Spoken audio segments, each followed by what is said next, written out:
All right, so now let's talk about shot placement.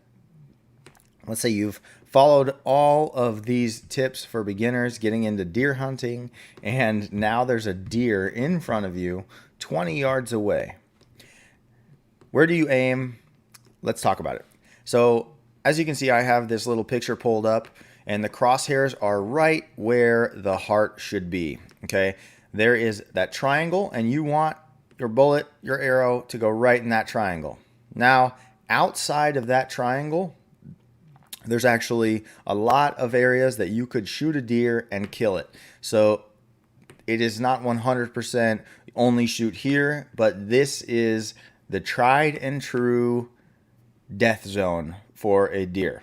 These are the vitals. That's the shot. If you punch an arrow through that, you put a 243 or 30-06 round through that, that deer is dead, and I feel very, very confident in saying that. Now, if you look just outside that triangle, a little bit back on the deer's body, there's more of the deer's heart to be seen. There is a lot of lung to be seen. If you hit a double lung shot, that's also a great shot. Okay. Now let's talk about how the deer is standing. Okay. So if the deer is standing broadside, just like this, facing either to our right or to our left, we are going to aim right there in the middle of that triangle. Basically, think about aiming just above the leg, not too high on the shoulder, or you'll be hitting that shoulder bone. You want to put that arrow or that round through both lungs and the heart. You want to give that deer the quickest death possible. If the deer is quartering away, you want to aim a little back on the deer, so you are aiming more on the center of its body, so that arrow can come out just, basically what it's going to happen is instead of shooting it broadside where you, instead of shooting it broadside, imagine my cell phone's the deer and this is its head. Instead of shooting it broadside like this, now let's have it quarter away. Okay, so now we're going to have to aim a little bit back further so that the arrow or the round actually goes through the vital areas entirely. You don't want to aim too far back to where you miss them, but if you aim too far forward, that round will not be going through many vitals at all.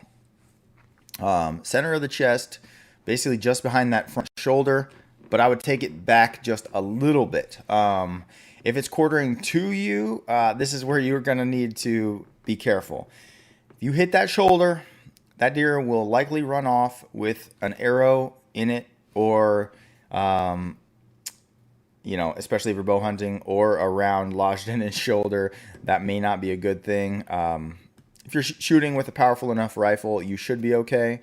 But what you want to do is you want to aim for, basically, if it's looking right at you, you want to aim for the center of the chest. I shot my buck last year. It was looking right at me. It picked its head up. I waited for it to pick its head up, and I let the arrow loose.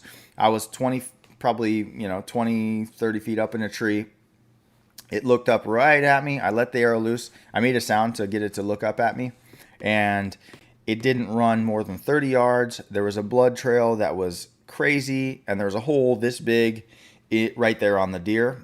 Basically, as it looked up, that's what my broadhead did. If it's facing directly away from you, let's say you're looking down at it, think about where those vitals would be and kind of look at where those crosshairs are. So you don't want to hit the shoulder. You want to get that arrow right in those vitals, though. So you might aim just to the left or to the right of the spine and try to put it right where you think that heart's going to be. Watch out for that shoulder bone.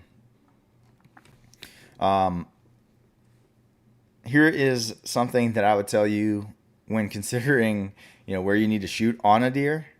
Before you've even gotten to that part, you need to be an excellent shot. If you are bow hunting, you need to be spending a lot of time practicing shooting. And I mean practicing shooting from the ground, from a tree stand, from a blind, in your hunting clothes, with all your gear on. in different weather elements as well. If you practice in the summer, but you're not used to shooting when it's -5 degrees outside, that could be a major issue. Practice in similar weather and try to make everything as real as possible. Now, you may not be shooting a real deer when you practice, but that should be the only difference if you can do that.